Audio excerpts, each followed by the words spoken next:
آپ بتائیے قاہرہ صاحب، یہ لیکڈ آڈیو جو ہے اس کے اندر بھی ووٹ فراڈ کا ذکر ہے کہ کراچی کا مینڈیٹ سٹولن ہے۔ ملک صاحب، پہلی گزارش یہ ہے کہ یہ جو آڈیو دونوں لیک ہوئی ہیں، یہ میں ڈائلاگ کا حصہ رہا ہوں، تو ڈائلاگ میں تو ایسا کچھ نہیں تھا۔ بس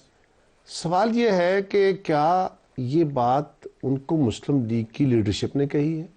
یعنی پارٹی کی طرف سے کہا گیا ہے کہ ہمیں دوسری پارٹی کی ڈیمانڈ ہے؟ اس ٹیم جو نیگوشیٹنگ ٹیم ہے اس نے ان کو باتیں کہی؟ یہ بات اس طرح نہیں ہوئی۔ میں اس لیے دوبارہ دہراتا ہوں کہ کیا ان کو یہ کہا گیا ہے کہ پیپلز پارٹی کی لیڈرشپ کی طرف سے یہ ڈیمانڈ ہے کہ ایم کیو ایم کو ساتھ نہ ملایا جائے؟ نہیں، یہ تاثر ان کو ملا۔ تاثر ملا، تو تاثر میں کسی ایک ممبر نے بیٹھے ہوئے یہ بات کہہ دی ہوگی، گورنرشپ ان کو نہ ہماری طرف سے کسی میں گزارش کر ہماری طرف سے کسی ممبر نے مسلم لیگ کو کہا ہوگا کہ جی ہمیں تو کسی کی ضرورت ہی نہیں ہے،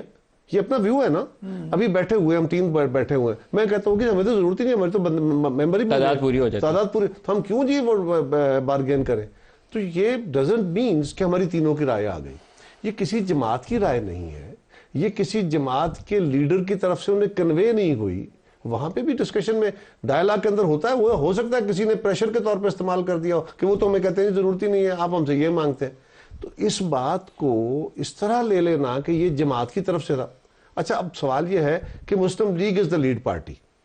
یہ ذمہ داری ہے مسلم لیگ کے اس معاملے کو دیکھے، کیونکہ لیڈ پارٹی اس لیے کہ ہم تو گورنمنٹ میں نہیں ہیں اور ہم ان کو سپورٹ کر رہے ہیں اور ہمارا آپس میں معاہدہ ہو گیا ہے، اور انہوں نے ایم کیو ایم کو بھی ساتھ ملانا ہے، انہوں نے آئی پی پی کو بھی ساتھ ملانا ہے، انہوں نے کافلی کے سے بھی سمجھوتا، ویری گڈ۔ اور یہ بات درست ہے ملک صاحب کہ ہم نے پہلے دن جو ہماری سی سی ہوئی اس میں بھی یہ ڈسکشن تھی کہ کسی طرح کوشش کی جائے کہ جو سینئر ایلیمنٹ انادر سائیڈ ہے، اس وقت ملک کے اندر جو حدت بڑھ گئی ہے اس کو ٹھیک کرنے کے لیے، اور آپ سب لوگ بھی بحث کر رہے تھے اور ہم اس سے مور اور لیس ایگری کر رہے تھے کہ ایک براڈ بیسڈ گورنمنٹ بنے جس میں سارے لوگ شامل ہوں تاکہ wider ownership of the decisions آ جائے۔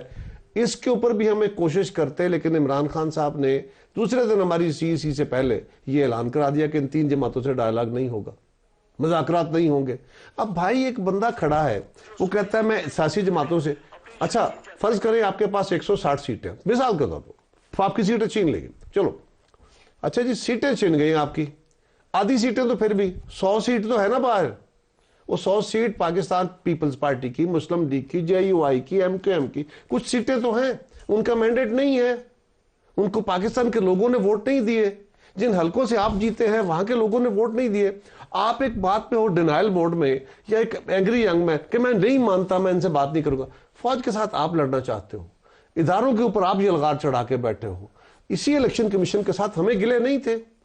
پچھلے الیکشن میں کیا تھا ملک صاحب، آر ٹی ایس بیٹھا تو ہم سب لوگ چیخ نہیں رہے تھے، آپ کے پاس آ کے نہیں کہتے تھے، تو کیا کہا تھا ہم نے، ہم پھر اسمبلیوں میں گئے، ہم نے کہا نہیں یہی بیٹھنا۔